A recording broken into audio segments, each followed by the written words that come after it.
Hello and welcome back to the Unconventional Podcast with Grace Hardy. Today we have Miriam, so welcome. Thank you so much, Grace. Thanks for having me. Anytime. Do you want to introduce yourself to the listeners? Hello everyone, my name is Miriam Owusu and I work in a financial technology company as a partner success manager, and that's me in a nutshell.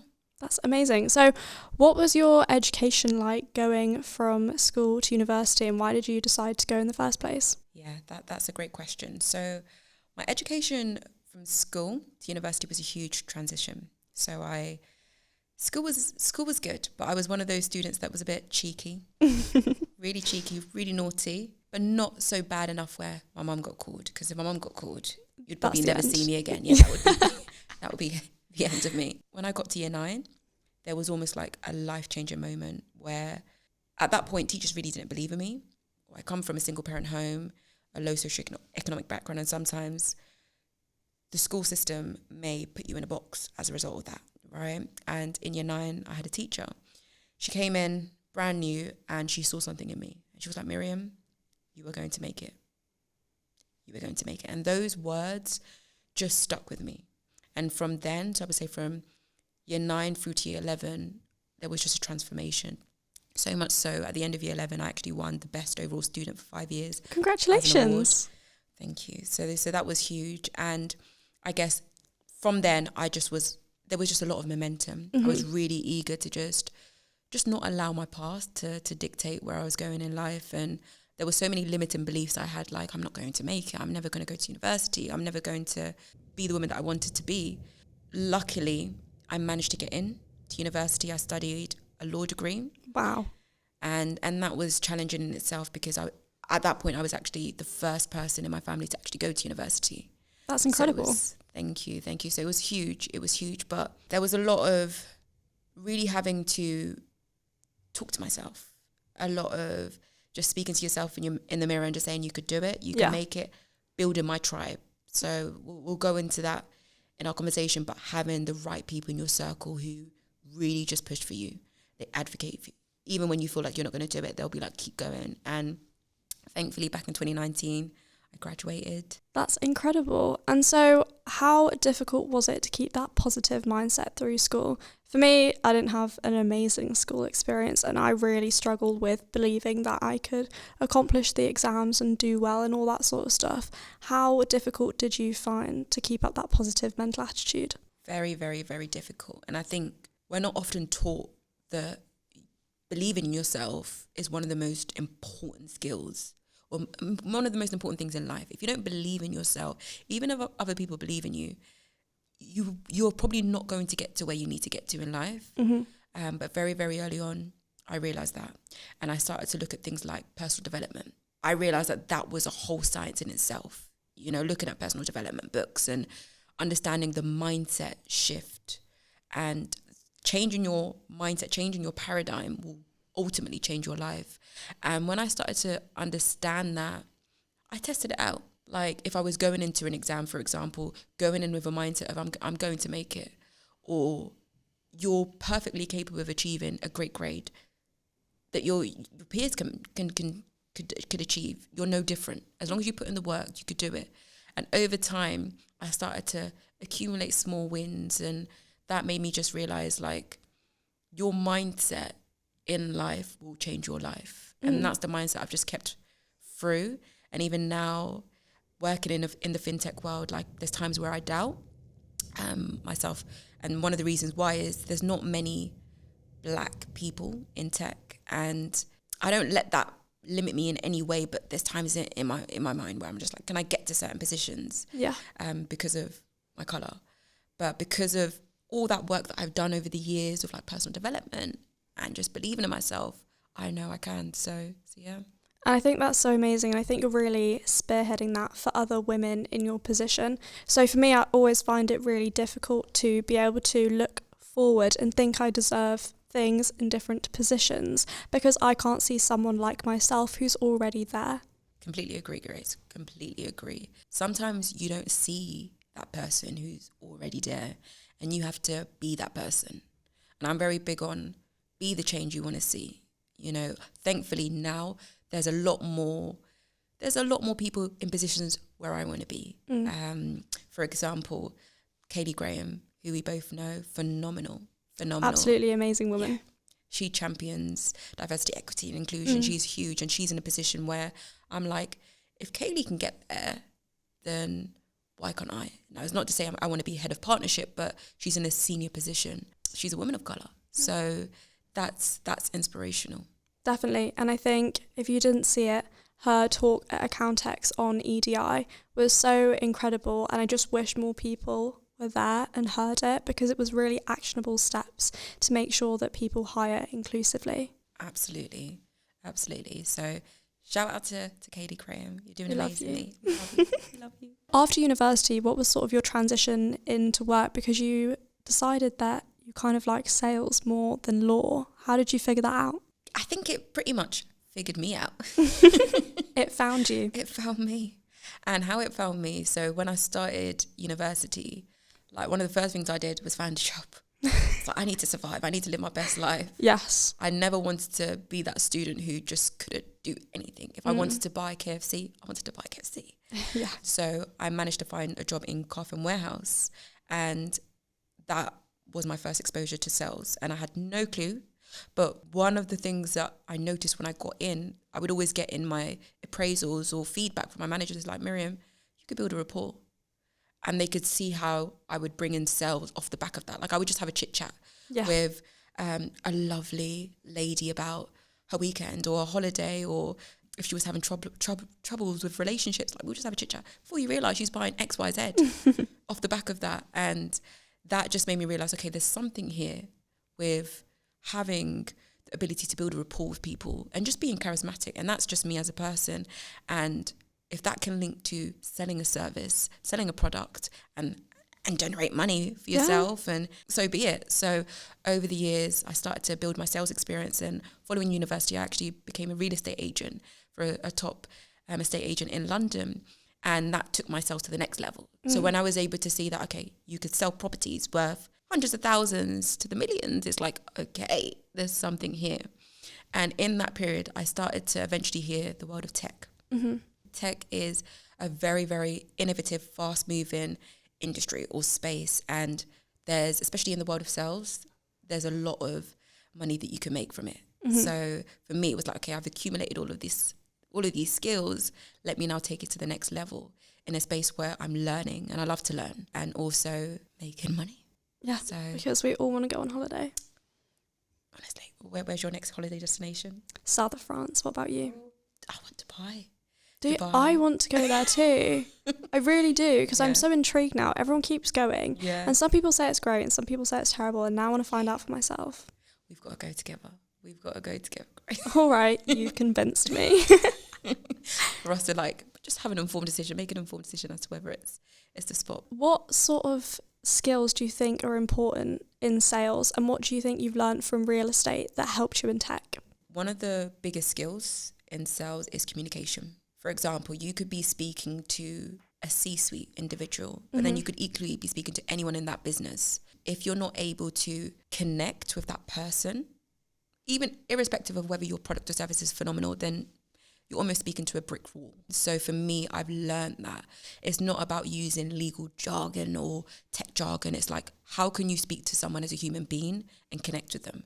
And if you can understand that, you could understand the science of selling. So that's definitely one.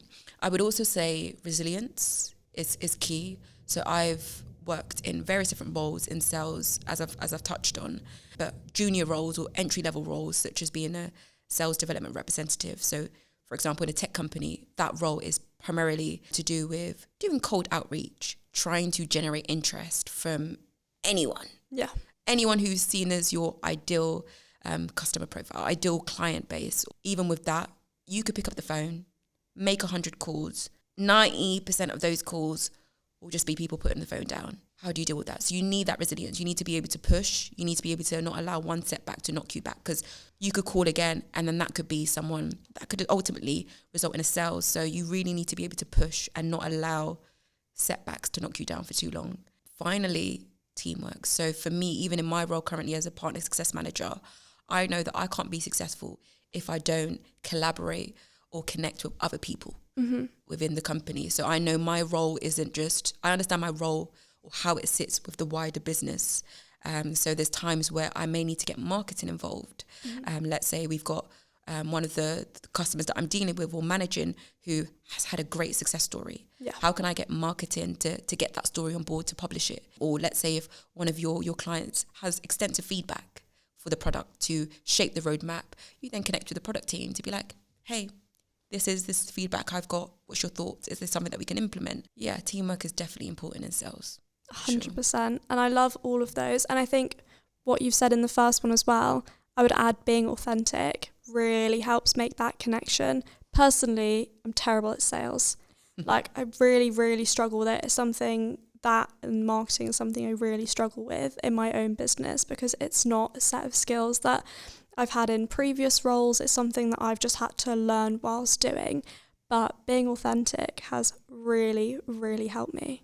I love that. I completely agree. Being authentic is one of the things that I've had to learn to embrace. You've probably seen from even just my posts on LinkedIn that I'm just in a space now where I'm just owning who I am. Yeah. And I think, to your point, in the world of sales or in any place you're in, if you're not authentic, you can't connect to people.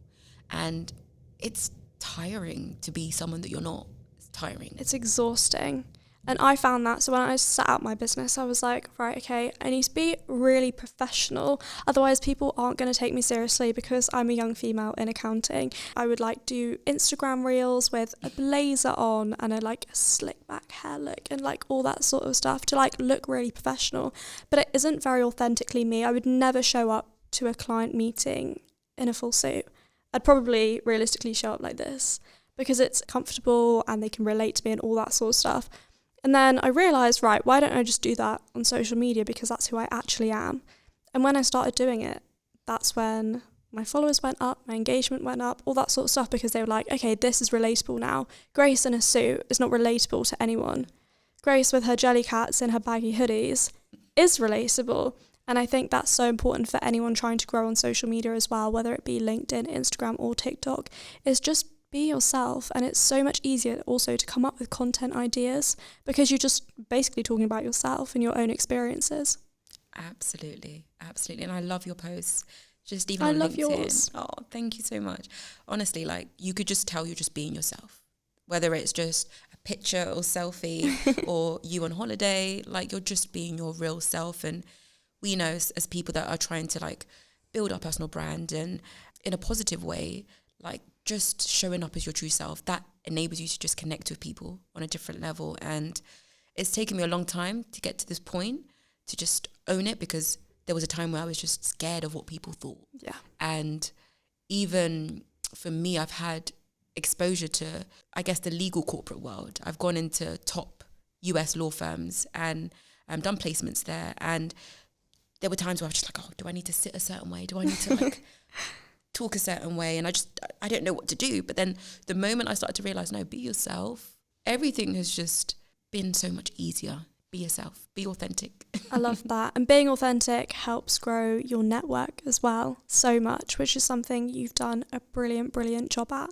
So how's your network helped you grow? Those lovely letters after my name, MAAT. That's an internationally recognised professional status in accounting and finance.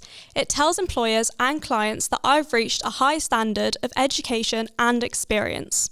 It's not just the designatory letters. AAT full membership brings a whole host of benefits, including free support helplines, CPD resources, and access to exclusive rewards. If, like me, you want to be your own boss, there's also the option to become an AAT licensed member and get tailored support to help you run your own accounting business or bookkeeping business. Find out more about different AAT membership options at aat.org.uk/unconventional.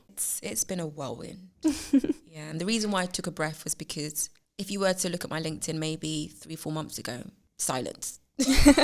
Maybe the odd crickets. Cricket, literally crickets. I guess it got to a point where I was like, no, I need to show up because I'm very big on, if you don't advocate for yourself, who is going to advocate for you? And I'm in a position now where I've recognized that there's not many of us, not many black women in the space I'm in. So why don't I use that to not only just build my personal brand, but make an impact, right? And as a result, I've had collaborations with people across the world that I haven't even met. Like recently, I did a talk with a gentleman called Jawan, who is a product manager, and he's based in the US. And we were just speaking about just my journey in general. And I'm having a talk with a lady called Gertrude, who is based in Nigeria, in a couple of weeks, just in regards to my journey in tech. That has just all come from me being authentic and connecting with people who are able to connect with me. And I'm very big on good energy. Like we said it before we joined. I don't want to connect to people who just don't, we just don't click, we don't vibe. No. Especially if you want to collaborate, right? So I've been able to suss them out very, very, very easily. And a couple of weeks ago, I got my first public speaking slot at Black Tech Day. Well done. Thank you. And honestly, Grace, that wouldn't have happened had I not, one, put myself out there and started to build my personal brand, two, just continue to be authentic. My network has continually grown. It's exploded. Like, it's exploded so much so I'm just like, what do I do?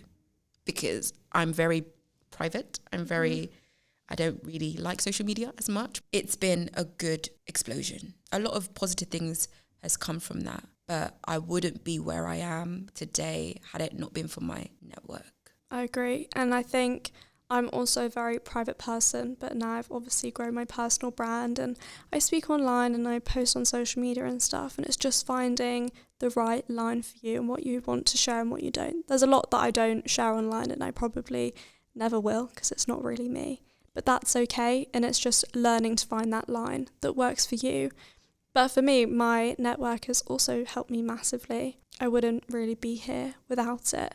And I think it's such an incredible tool to be able to use. And once you learn how to grow your network, whether it be through social media or going to in-person events, I just think it really pushes your career to a place that it wouldn't have otherwise. Absolutely. I couldn't agree more. Schools should probably teach more about networking. Yes, and it's just communication as well. I remember going to my first networking event.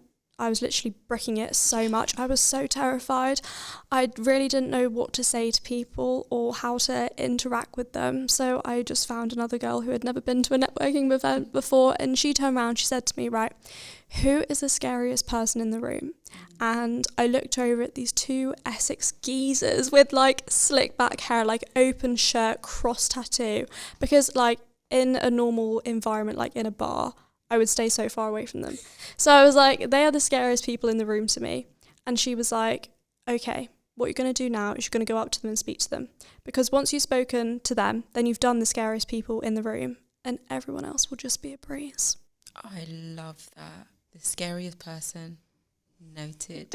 Noted. For me, when I network, I don't think of it as anything more than just connecting with people. Especially in a room, 90% of the time probably, a lot of people be in the same position where they're scared and they're worried and they don't know what to do. But as long as you just go with the flow. Exactly. And enjoy it as well. And don't put pressure on something to happen, because 9 times out of 10, if that person isn't your ideal person that you want to speak to, it's something crazy like we're only 6 people away from everyone in the world. So that person will know someone else that can help you. That's a mic drop moment right there. And so you moved into tech sales and you literally progressed so quickly. What do you think was behind that? Vision, and also knowing what I wanted, and also being in tune with the present moment. And what I mean by that is, for example, when I was a SDR, so a sales development representative, I was just very in the moment. So I was like, okay, do I enjoy it? Is this something that I want to do long term? Because although it's a entry-level role, there are people who could become senior SDRs and they could do that as a career in itself. So I was very mindful of understanding whether I liked it, whether it was something I could see myself doing for the next 5 years, 10 years. And I just thought, great, but I want to close deals. I want to get to the nitty-gritty. And especially as an SDR, you're the first contact, right? So you build that rapport. And I was almost handing deals, potential deals over that I could have closed easily, because you're already there. You're already connecting with, whether it's a C-suite individual. It's sometimes sad. It's like, oh, my baby's going away. My baby's going away. And there were times where I was very quick with understanding buying signals. So let's say if I was on the call to someone who were very clearly saying, yeah, I'm keen, I want to buy now, I would be like, account executive, are you ready to take on the call right now? And really and truly, usually the SDR books in a meeting on behalf of the account executive, and the account executive will then go in to close the deal. So I was very quick with it. So I could see the potential of me closing deals. I then got the opportunity to become an account executive. And that was so quick. That was probably like after 5 months of being That's incredible. Thank you. Of being an SDR. And that's where the limiting belief came in, or the imposter syndrome. Like, could I do it? Sometimes in life, you have to realize that all the skills that you've accumulated could take you to the next step. You don't need to be the complete article, but if you're able to communicate with people, if you're resilient, or even in the world of sales, like if you're able to build a rapport and you could see that it can close within moments, then why couldn't you get to the next stage? So I took the leap of faith and I took the account executive role. And when I closed my first deal, it was like, oh my God, I could do it. Yes, you can. I could do it. That was it. I got the belief that I could do it. And when I was an account executive, it was a great opportunity because I was closing deals. But then I thought, okay, what about, I think for me, when I was an account executive, I was closing deals, but equally when the deals closed, I would look after them. I just wouldn't let them go. And really and truly, in that kind of role, the next step is for you to let them go to the post-sales team, the customer success team, to nurture those relationships and to just take on that moving forward, because you're in charge of just bringing in the revenue. You're not really in charge of managing those portfolios. And I think I gravitated more towards bringing in the deals, but then also looking after the clients. And I think that's where I realized, okay, there's something here around the customer success side, the partner success side, the post-sales side of things. And I've just been doing it since. And what's your favorite thing about it? Nurturing relationships for the long term. Yeah. So unlike an account executive, the sales cycle, or for example, it may take me 2 weeks to have a call and then close a deal. Whereas when you're dealing with the post-sale side of things, you're dealing with that or managing that account for maybe a year, 2 years, or however long they stay with the company. So it's not, imagine saying, hi, bye. It's a long-term thing. So I love that you could build relationships, get to know your clients day to day. If they're open to that, get to know what's their vision. Let's say they have your software. What are they looking to do? Are they looking to roll it out to X amount of clients in the next quarter or so? So I love that because you're part of that journey. You're a team at that point. How can I support you? What could we do? I love that. And what new skills have you learned in that role? Because obviously all your past experience has really been opening and shutting deals and not really doing anything long term. So what new skills have you had to learn? Taking relationships to a next level. So there's there's some of the portfolio that I manage that are huge accountants or accountancy firms, and like I'm dealing with C-suite individuals, senior individuals, and when I go into those kind of calls, I just see it as just speaking to whether it's a friend or a colleague, and there's no pressure on just thinking, oh, I need to close a deal. It's just like, let me just talk. And off the back of that, you are talking business, but you get to know them personally. And ultimately with success, your most success people are the ones who are able to take it to that next level in terms of relationship building and nurture those relationships where you're not thinking short term. You're thinking, how could we just build that kind of friendship or business friendship or that colleague relationship? And I love the fact that even sometimes when I'm in calls, I take moments where I just reflect. I'm like, oh my gosh, I'm talking to them like a friend. Yeah, and that's so nice. But I think that's so true in any business, especially when it's a service-based business. It's like, I love building relationships with my clients. I love to know when they're going on holiday and how their week's been and all that sort of stuff. So like I do a monthly call with all of them and it'll be like, how are you? Like, how's your life going? What have you been up to? Or I saw you went here on social media, like how was it? And building those relationships is so important because then they feel heard as well as you. And it also means like if you know that they're going to be away, I know not to pester them because no one wants to hear from their accountant when they're on holiday. And it just really builds a nice rapport with them. And it's so important, I think, in any business to do the same thing. I agree. And we both know, especially you as a business owner and for me, working in a business, that people buy from people. and emotions. And when you understand that, it's not like you're doing it in a way that's unauthentic or it's fake, but when you just come with that mentality, you could build relationships in business with clients that could be with you for 10 years, 20 years, you know, because you've connected with them on that level. And I'm very, very big on that. And I've understood the power of that. And when I speak to the clients that I manage, like they could see that I bring a different energy. Yeah. You know, it's not like Miriam, she just wants us to buy more. She wants to get to know what we're doing on the weekend, or and she'll follow up. Like I will be like, oh, how is your child's play, or are you going on holiday? Like one of the firms that I deal with, we had a call this morning. And I was like, oh, you going on holiday? And where are you going? Like, what you give doing? me the tea. What are you doing? So that's me. I just like to just have a good relationship, really. I love that. And so going back to personal development, which is something I'm so excited to discuss with you, because when we've spoken previously before this, it's one thing that you're so big on, and it's something I really admire in you. I'm not as far as you are in your journey. So where did it all start? Where was the switch for you that you were like, okay, now I really need to work on myself? 2 years ago. Mm-hmm. And what happened 2 years ago, I left a 12-year relationship. And I'm only 28, so you could just put that into perspective. It was like a large portion of my life. And when I came out of that, I was almost a shell of myself. Mm-hmm. It was scary. It was really, really scary. I'm sure it was absolutely terrifying. Yeah, it was.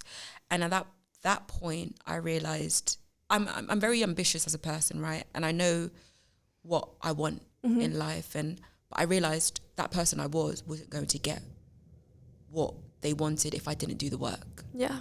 And I started to think, how can I do the work? And that's where I started to understand things like therapy, looking at yourself introspectively, and sometimes being in isolation, not having too much noise around you, and seeing, okay, what areas do I need to work on? What areas do I need to improve on? And it's a tough place to be because it's almost like you against you. Yeah. Right? You're looking at yourself in the mirror. You're not looking at any other person. There's no competition other than yourself.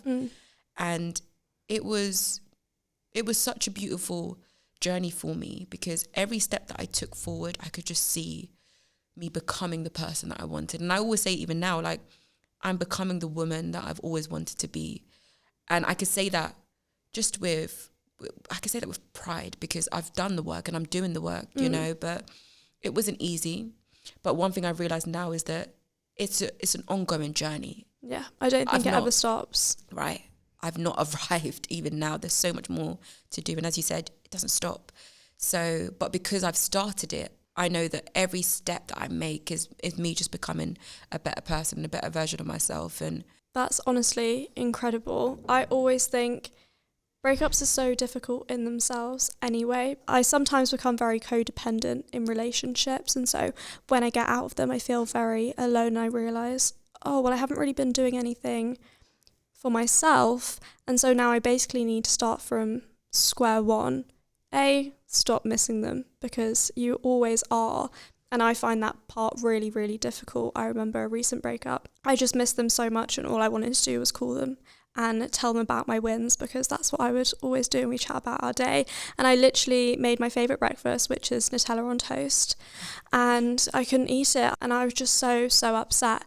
And so for me, that's where sort of I really take a look at my personal development, and I go, okay, now it's time probably to speak to a therapist about those issues that I'm having and how I can combat them, and make sort of small steps towards becoming a better version of myself. So where did you start with those little steps? As someone who started my own accountancy business, I know how exciting and challenging it can be. If you're looking to follow a similar path, Informe is here to help. A free website powered by AAT, Informe provides free guidance to empower small businesses to make more informed decisions. Informe will help unlock your inspiration and turn your idea into a reality, and navigate the non-stop challenges of running a business from start up to scale up. Find out more at informe.co.uk/unconventional.